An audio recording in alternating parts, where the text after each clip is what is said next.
Previous session, we had gone through the various physical and chemical properties of metals and non-metals by performing through various activities. Now, today we shall see about that how do metals react with the solutions of other metal salts. So today we will see the video showing the activity between the reaction of metals with other metallic salts, and the related activity in the textbook will be activity 3.12, and the related figure to the activity will be figure number 34, that is reaction of metals with salt solution. So along with this we will also come across about the reactivity series. So we shall see what is meant by this reactivity series and how the reaction of the elements varies from one element, from one metal to another metal based on their reactions. So let's have a look at this video and we shall find out the reactions of this activity and also about this reactivity series. How do metals react with solutions of other metal salts? The concept is simple. The more reactive metal will displace the less reactive one from the compounds. For instance, in this reaction, if metal A is more reactive than metal B, then this is what we will get on the product side. We can perform a simple experiment to understand this. Take a copper wire and an iron nail. Make sure they're clean. We will need two test tubes, one with a solution of iron sulfate and another with a solution of copper sulfate. Now put the copper wire in a solution of iron sulfate and the iron nail in a solution of copper sulfate. We wait for about half an hour and see what happens.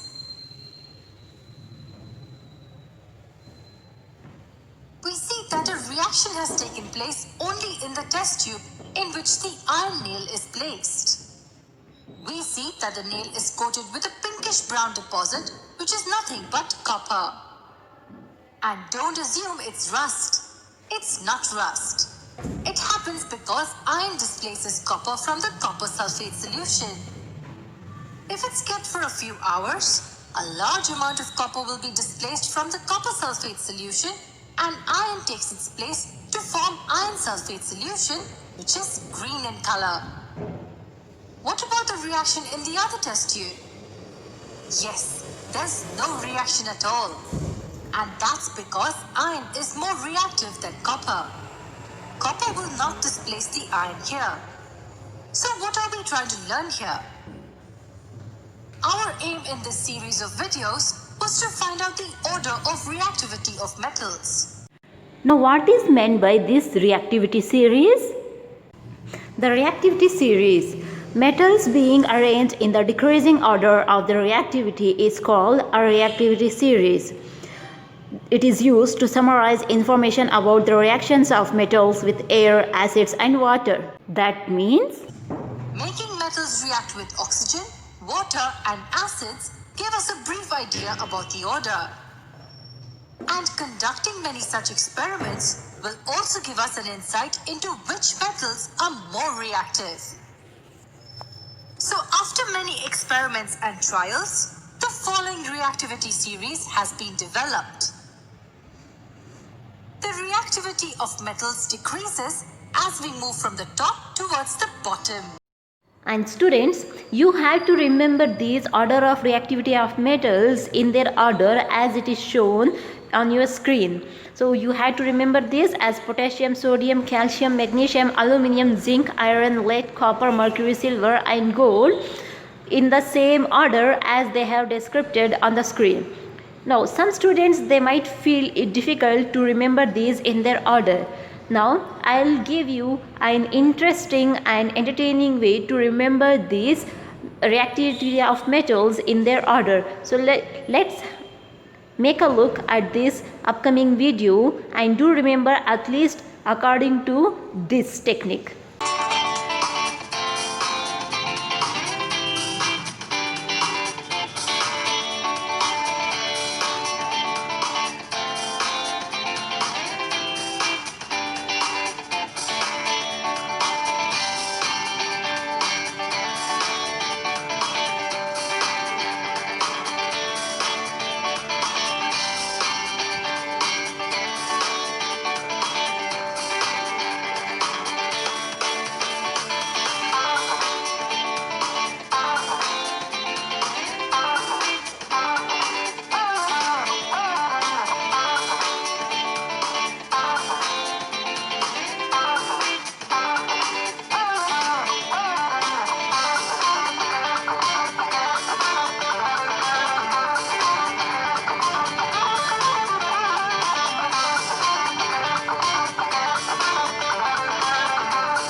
our next class.